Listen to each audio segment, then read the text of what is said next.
Welcome to the In My World podcast, father and son podcast. We get people on to talk about 3 mental health discoveries. For the 3rd time we have recorded this podcast, I forgot to push play. We are finally here with Kika Lateef, who's an influencer and content creator in the fashion space. Did you want to tell us a little bit about yourself? Yeah, so basically I started content creating for fun 7 years ago, turned it into a full-time career for the past 2 years. And I just make content for styling, fashion, hair, beauty. And I would say my whole thing is just being like a comfort creator people could go to just for advice or tips or just some fun things to have a look at. Yeah, so, awesome. Yeah. So it's funny you say you've been doing it for 7 years, but people probably think you're just an overnight success. I feel like it can be like that sometimes. Yeah. Social media is so quick. Like some people just pop up on your feed and you see them just then and there. So you're like, how'd they get there so quickly? So what kept you going? Like 7 years, like 5 years, you're saying you're pretty much just, it was going just quietly, slowly along, and then like 2 years, bang? Yeah, pretty much. So tell what kept you going? Was it COVID? It was Reels coming out and COVID for sure, and TikTok actually. I think, I started it while I was at uni. I started YouTube videos first, loved it, loved long form content, and I think that's where my skills lied because I studied it at uni. And Instagram was just photos. So I think the YouTube aspect was really fun. But what kept me going was it was really just a passion at the end of the day. I'm someone who I didn't love uni. I did it because my family were like, get a degree. So I had to do that. But Instagram and social media and just posting photos and, curating outfits and doing all of that stuff was just like a passion, and I really enjoyed it. And it was never intended to become a career, which is, I think, why it was so easy for me to keep going. How big's your audience, just for an idea? Personally, I'm like, comparatively, it's not that big, but I'm currently at... Well, I have on my Facebook account, I think I have about 10. Slay. Yeah, 10. Imagine 10 people in a room. So for all my followers, please jump on. I'm pretty sure you'd have a Would that help? You've probably got a much bigger following on 20 Talk. Like a secret cult that loves listening to your podcast. I'm very humble, sorry. 100%. I can tell. I forgot what the question was. So your audience, like it's been jacking up. Yeah. I mean, it has its ups and downs. I think you have to always remember that there's going to be periods where you just don't get anywhere. And I think that's the hardest part. You've got to push through that to get somewhere, obviously. But it's good. Like, do you mean how many followers I have? Yeah, I mean... I have 107,000 on Instagram. I think I've got 180,000 on TikTok. Yeah, whoa, okay, that's a lot. And to people out there who have never made content creation is hard work. It's hard work. Because you constantly have to put your creative brain juices on the line. Yeah, and, you're doing that every day. Sometimes people like it. Sometimes people don't like it. And after years and years, it gets hard. It turns into hard work so hard to have the motivation to get up and to try something new. And it's not easy. So how do you deal with that? I always tell people it's very much a lot of hard work for nothing for a long time. Like you get no results for a very long time. Or sometimes you do get results and it's great, but it's very up and down. But I forgot the question again.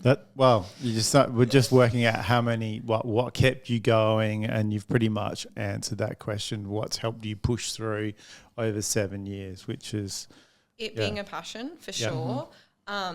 Every little piece of success you get from it, it just fuels you more. Yeah. That's and good. Also, I think just because I loved filming things and putting things together. So when it was just photos, I was not consistent. It was just something I did on the side. But when the video aspect came out, it was great. It was really fun editing things together. I did a lot of themed stuff. I loved movies and TV shows, so I did a lot of outfits based off movies. So yeah, it's kind of like that. Good. So today we've got you on for some mental health discoveries that you've had in the last 12 months, and if we're going to read them out for you. So our first one we got here is junk journaling, which I'm very excited. I've never heard that before. Interested to unpack that.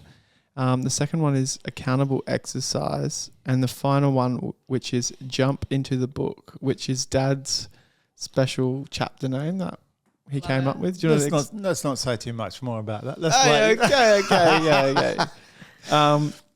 All right. So, yeah, let's talk about junk journaling. What is that?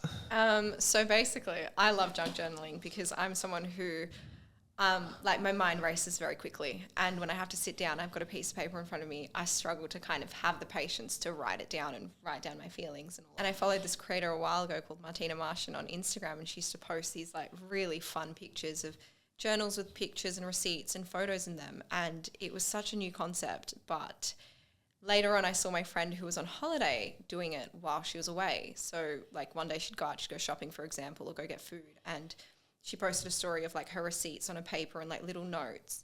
And I asked her what it was, and she said, that's how I keep present when I'm on holiday, like, manage my anxiety while I'm away. And then I started it. You basically get, like, a journal and you fill it up with pictures and anything you really like, or prompts or whatever like that. Yeah. And it just really helps ground you and keep you present in the moment. And you're not obligated to fill up. Like, I know sometimes journals can be daunting because there's so many pages and you feel like you've got to fill it up. You're not obligated to do that. You just make it all pretty and fun and explore your personality and how you're feeling in that moment in a creative, hands-on way. So. Well, and also too, I mean, a journal, I mean, I've journaled for 32 years, and it can look a bit boring visually. Yeah. And you go back and you just go, words.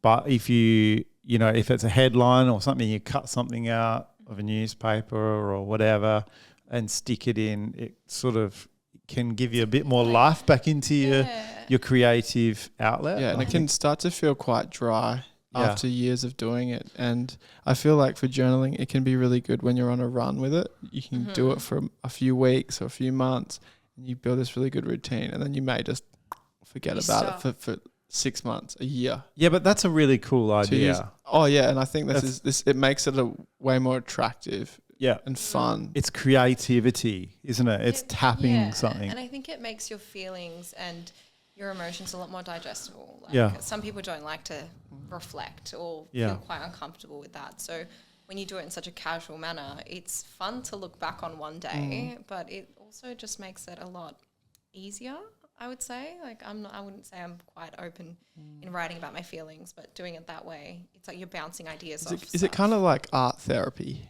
I would say so. Yeah. Art therapy, when you like draw how you feel, or you write about, you kind of connect visually to how you feel. It's kind of like a similar thing by putting in little elements and stories and stuff like that.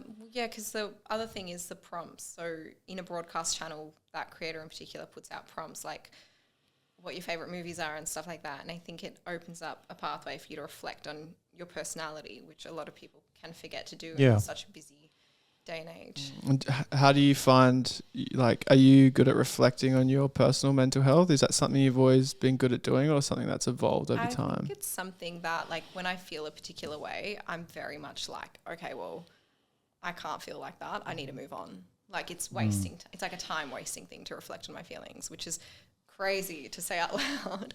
But it's a reality, actually. Like, I'm just like, oh, I'm upset. Well, I need to get over that because I've got work to do. So when you journal, you actually you feel like you're doing something with your hands, you're working, and you kind of feel like you're not wasting time. Like, well, the good thing about journaling is too, and I mean, I know a lot of people who say, you get upset, you just got to think positive and move on. But sometimes the reason we get down or frustrated is because a way of how we look at the world or something that we're doing is actually not working. And if we reflect about it, we can actually go, well, why do I feel crap? Or why do I feel angry? And we can learn a lesson, and then we can move on. But if you just bury it, it gets worse. It gets worse. And it builds up. Yeah, I feel like we've got all of these different thoughts going through our heads, just wandering in our brain, and they just go off into all these different branches. And when you write it down or like put it visually into action, you're connecting these thoughts, these channels into action. And that gives you a plan. That gives you that's good. A structure. Exactly. A way to move forward. Without that, it's quite hard to move through life. It is. It really is, which is why, like, finding a way that works for you is the best thing to do. But it's incredible. So what's your advice to, a young person out there that may be getting into junk journaling? Oh, I mean, what's my... Or is bored with their current journaling? I would say just this is this could be the wrong advice. I don't know. I always have to do like a little PSA. You never know. It might not work out. I would say just make things look pretty. Like, yeah, I think just it's the beauty of the making things look pretty. I think we stop putting effort into things because we feel like it's quicker and easier. But once you start like putting bits of your personality into things, I think it's it makes I feel like having a journal that you love is so important. And I don't get when people buy like a little scrapbooky journal.